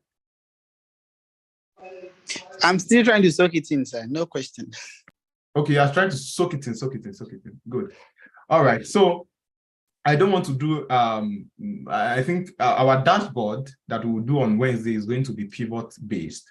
So we'll still have a lot of time to explore on that. So, but please ensure that Wednesday is tomorrow. Why am I saying Wednesday like it's something far? So please ensure that you just get the idea, right? That's the whole point. So when we do all that real dashboard, the dashboard will be pivot based. Personally, I don't do dashboards that are pivot based, but I want to keep the class as safe as possible. I prefer this method of having to manually do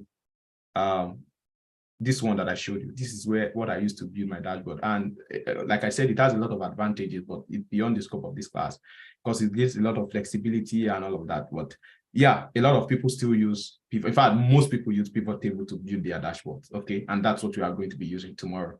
So if everything is good, I might ask you to do the same. And if I want to just really stress you guys, I can say you should use the formula to build your dashboard. So we'll see. Fingers crossed for your mini project. So the next thing I want to show you, let's stop pivot table there. I think that's still a lot enough already. There are still a lot of things we could look at if you check the pivot analyze. You could name your pivot table. Yeah, that's also another thing that you need to know. So just like naming a range, okay? So this pivot table currently is named, if you go on that pivot table analyze, the name is pivot table 36. So you want to rename it to maybe like first pivots, just give it that name. Or let's give it the name relating to this is for products pivot, right? So we know that these are dealing with product. So let me be serious about this more. So let me take off this count because I don't think we need the count. Okay, let's leave it. Let's leave the count for now. Let's leave it. So you can rename this column name. So instead of having sum of amount, you can give it a good name, which is like total amount. And the way to do that is double click here. If you double click, you will see that this guy comes up. So instead of double clicking, I most times prefer to come over to the value here. Again, going back to value field settings. And when you go there, you will see that at the top here, I'm not changing this one to count. It's still sum. But at the top here, you can actually give it a name. So I want to give it a name and say total amount. Okay. So click on OK. It changes that. And then this one too, you can also double click. It's going to take you to the same place. And then you can change this one from count of amount to something like total sales. Total sales. So that's like the number. Okay. And then you click on OK. All right. So this grand total is meaningless. We don't really need this grand total, except that you want to present this result like this. And I know that we are not presenting it like this. We need to create a chart for it. So if you have this grand total, except I think grand total is also a product, right? So take off this grand total. How can you do that? Again, if you go to design now, you will see now another contextual menu, design. So you will see row headers. So row headers are these ones that you see here. You will see column headers. And then here you will see subtotals. Here you will see grand totals. So grand totals is what populated this one. So if I click on grand totals, I can see off for row and column or on for row and column. At the moment, we have it on for the column. If I put on for row and column, you will see that we can also have total sum here, but it's okay. It's not okay. I know why it's not coming up because this is already total already. So what I want to do is take this one off. So I can do off for row and column, and it's going to take this one off totally. Okay, so that it doesn't confuse our analysis. All right. So now I want to create another pivot table for another summary for this guy for region, right? Because let me rename this one also. Let me, instead of row labels, let's just call it product.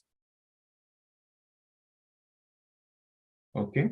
So I want to create also for for country and region.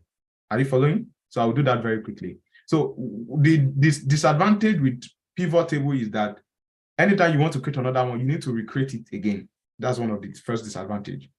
So you have to keep recreating it again. So it means sometimes you see some people go back here and, oh my God, this mouse is just, some people go back here and do insert pivot table again, but you don't need to do that. You can just copy this one that you have here like this. Just copy it, and then you can, it's everything I want to copy. Sorry guys, my mouse is just really acting up. So I'm going to copy this, and then I'll paste it somewhere here. So now look at it. When I click on this and I come to pivot table analyze, what is the name? Product. Once I click on this one and I come to, oh, it did not copy as a pivot table. Sorry, let me undo that. It did not copy well. Let me take off this filter. I think at this point, let me take it off for now, remove field. And then I copy this guy. Oh my God. And then I paste it here. So here, if I click on this now and I come to, you will see that, what is the name? Pivot table 37. So it's seeing it as a new pivot. So that's also another way of creating a new pivot instead of having to generate from the start. So a pivot, a single pivot cannot serve multiple purposes. That's one of the disadvantages of pivot. So it means that if you have 10 charts that you want to create from a pivot, you have to create 10 different pivots. Do you get it? Sorry, I think someone inside the door. Sorry, apologies. Just 1 minute, please.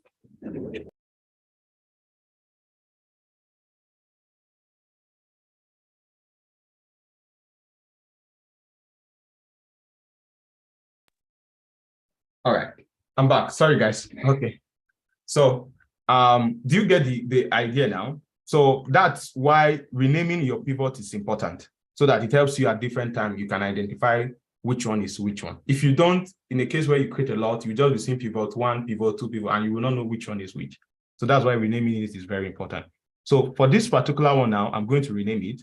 And then I would rename, oh God, have mercy on me with this, my mouse. Okay, so this pivot 37, I'm going to rename it as, we want to do for country now, right? Okay, so I'm going to rename it as country. So it means that I'm going to take off,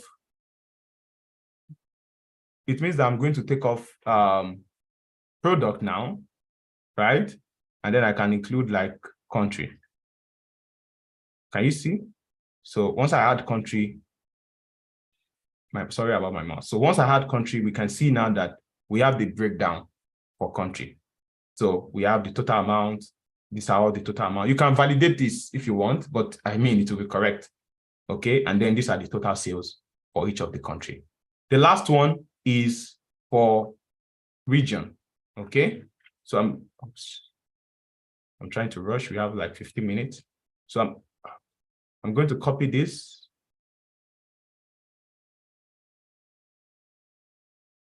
Sorry about my mouse today.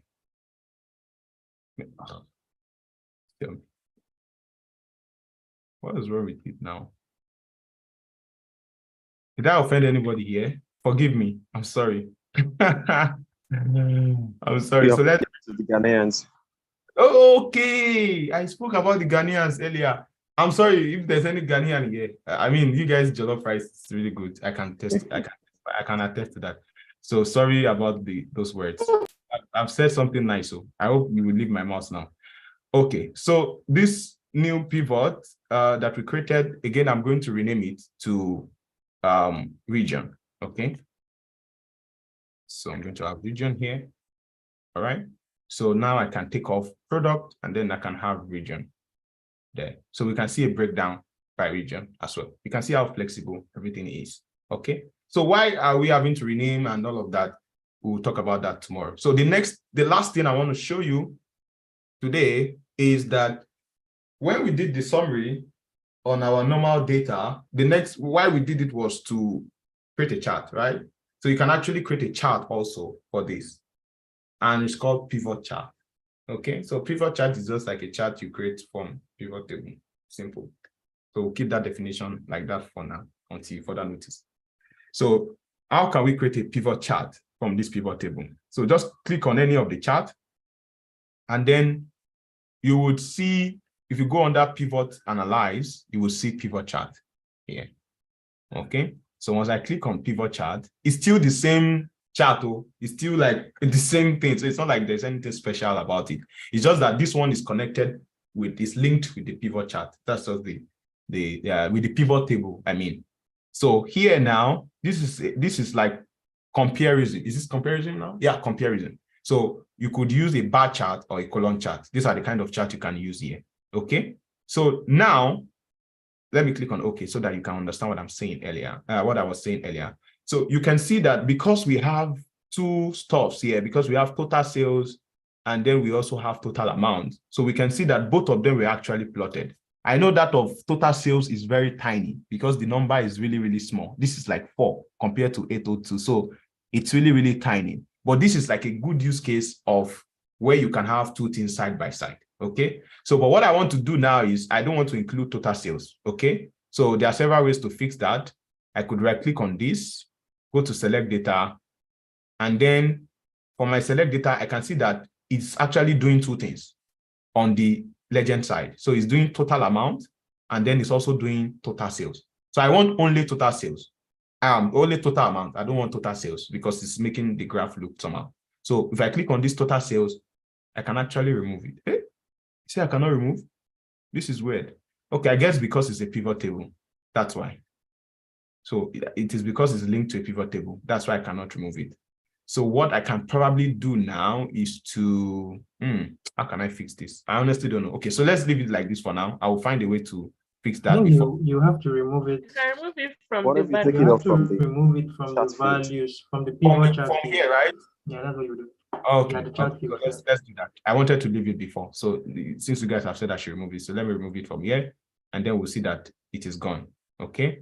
So we only have like these guys here. And by now, you know, best practice, I'm going to take off these grid lines. This one is needless because we are not seeing total and total amount and total sales. It's just only one thing. So there's no point in having it. And then you can have this like this.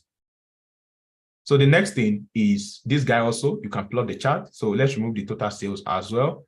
So I'm going to take off this total sales, remove field, and then I can come to pivot, analyze, create a pivot chart. Okay. Again, this is another composition, although because it is geographical data, the best one would have been a map, but I don't want us to go there because this is a geographical data, right? So the best is having a map. But okay, you said you can't create map inside a pivot table. Okay, so it's a pivot table. We cannot. You can try to do it maybe with a formula and see if you can create a map. But for this kind of data, map is actually the best thing. But let's keep it at line, not lines, column. Okay, this is also like good. Or we can use a bar chart instead. So bar chart really like shows it arranged like this. So let's use a bar chart for now. There's a reason why I want us to use a bar chart. So this is like showing us in this direction. And then I can click on delete this one. Okay. So, and then the last one is this guy. So again, I'm going to take off this sales here. And then I can plot our pivot chart. Okay. So again, you can see it's just recommending this column chart because that's actually the best type of chart for comparison. Okay. So now I can like really do all of these things here. Okay. So this is basically what pivot chart is all about. Pivot table, and then you create pivot chart out of it. That's all. That's all. So now, finally, to conclude this class, before we start tomorrow's dashboard, just to prepare your mind. So if this is a real world, a real life, okay, let me keep it here. Let me still stay on this stage, on this page, so that you can see, but I think it's a bit clumsy. So maybe I should bring everything here. Yeah. So let me bring on my chart here. I'm going to hold Control to select them, Control and click on them. And then I'm going to copy them. I'm going to bring them here and paste somewhere here.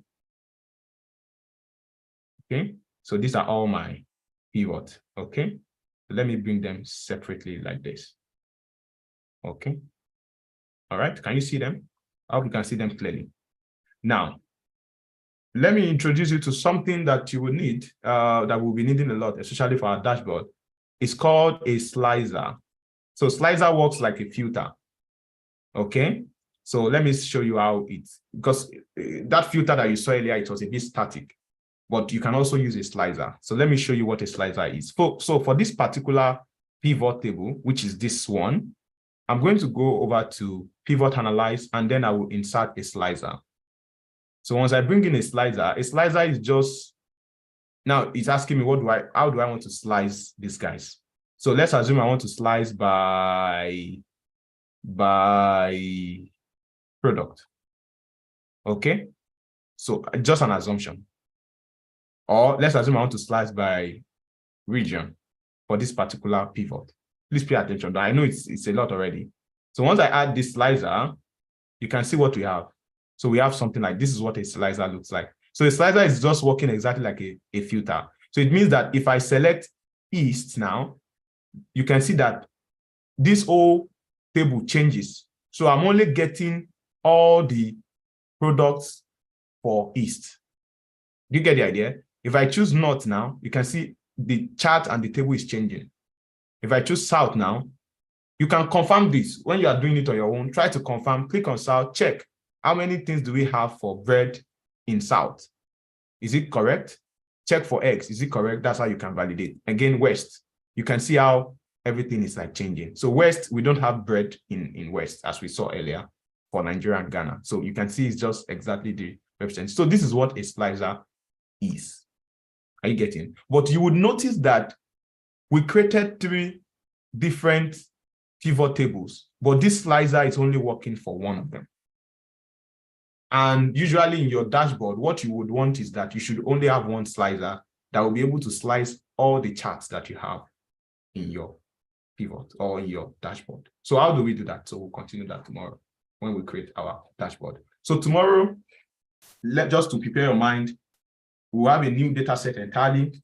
I will not be doing any review on this. Please, I expect that you find time to try to understand everything we've done. If not like directly, but if you can just try to understand what is going on, because tomorrow we'll be working on entirely, we'll be working on the data set that we worked on in our mini project that customers, I think it's here, right? Oh, it's actually here, but we don't have enough time to do it today. Of course, I know that we wouldn't have. So this is actually the data we'll be working on tomorrow. So all of this, you're already familiar with it, right? You worked on it in the weekend on Saturday.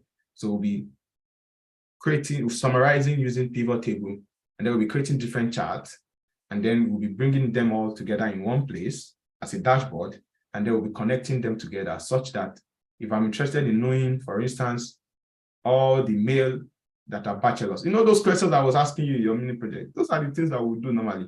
So you're interested in knowing males that are bachelors, how are you going to find them out? So instead of manually calculating all the time, so that filter and slicer can really help you in accomplishing that. So just to prepare your mind for what we'll be doing tomorrow, you don't want to miss it. Please find time to really work on everything that we have done today. I know it's a lot for some of us, but please just find time to watch it again. If you can practice it, it will be perfect. And I believe that you would understand when you work on them. So at this point, I'm going to take questions for the 5 minutes that we have. Okay, before that, someone said, I had bread and beans, and this is not part of this class. Apologies, sorry. Thank Yes, you very much for this, Idris. Yeah, see you tomorrow. Wait. Please stop me. Mr. Samuel. It's James. It's James. It's Mrs. Samuel. Can you hear me, sir? Yes, I can hear you. Okay, I have just one question. So on the pivot table, when we copied the second one, because when I did that here, it's not giving me the pivot table fields. So is there anything I'm missing? Could you please come again? Okay, so on the pivot table, when I copied the second one, you know, you told us instead of starting afresh, we can just copy paste. So when I copied and pasted, the second table is not giving me like the pivot table field. So I couldn't like, you know, change to products and the region. Yeah, I think that was the issue I had the first time. So if you still have that filter, you know, there was one filter here for country. Do you Yes, still have? yes, I do, sir. Yeah, remove it first. So if you want to, you need to copy everything together, except you copy that country. But if you are not copying with that country, it's like you are just copying a part of it. So it's going to paste like a normal data. Ah, okay, okay, all right. So let me. Yes, I do, sir. I'll check that. Thank you, sir. Any other question? Any other question? Okay. Yeah, Mr. Idris. Yes, these guys. Mr. Idris. Yes, I can hear you, sir. Please go ahead. Yes, please. From each of those charts, is it advisable we leave those fields? I mean, the total amount has been displayed on it the way it is. These ones? Yes, that's the country. Is it advisable we leave it that way? It's not advisable. I think I will figure out personally. No, I said I don't use pivot table. I gave you that disclaimer. So okay, okay. It's not. So I will try to find out how we can remove that, but I think it should be possible. But most times, whenever people, this is even the way I know that people use pivot table, because whenever I see this, I don't know the pivot table. So I hope it's not a permanent thing, but hopefully it's not. So I'm going to figure out if we can remove it. I will share it with you tomorrow. And of course, no, it's not. It's not a permanent thing. We'll figure it out tomorrow. Or you guys can also figure that out and share with us tomorrow. Okay. So, Mr. James, you had saying something earlier. Please go What ahead. are we figuring out? Sorry, I did not hear. He was referring to how removing this highlight hash gray. Will I call it? I think this is 60% assets. Yeah. Okay, the total amount of country being gray, right? Okay. I was just commending you, sir. I was saying, yeah, thank you so much for this. Yeah, I actually came late anyways. I went to play ball. So. Okay. I said that you came in late. No worries. So please, anyone who missed some part of this session, please try to check it before tomorrow. So, yeah, Mr. Coded. Thank you, Mr. James, for your So yeah, thank you for giving me the opportunity. I wanted to ask a question. Is it possible to have a particular filter, or let's say a slicer, that can control various pivot charts at the same time, so that one can, from viewing those charts, like let's have an example, a filter, or let's say a slicer that has different tiers, that at each point you click them, you see that there will be a response in the various pivot charts. Is it possible? Yeah. That's what I said we are going to do tomorrow. And oh, nice. Thank you very much. I said that's how, because right now this is only controlling these. So you can't have a lot of sliders on your normal dashboard. So you would have just one slider and you should be able to control the chart. So we'll do that tomorrow. You'll see when we are working on our dashboard. Okay. All right. Thank you so much, guys. It's 10. If you have any other question, please, the Discord is there. The mentors are there. They've really been helpful. Thank you, mentors, if you're on call. The class support as well. You guys have been amazing. So see you guys tomorrow. And then I hope you have a great night. Bye-bye. Thank you. Bye.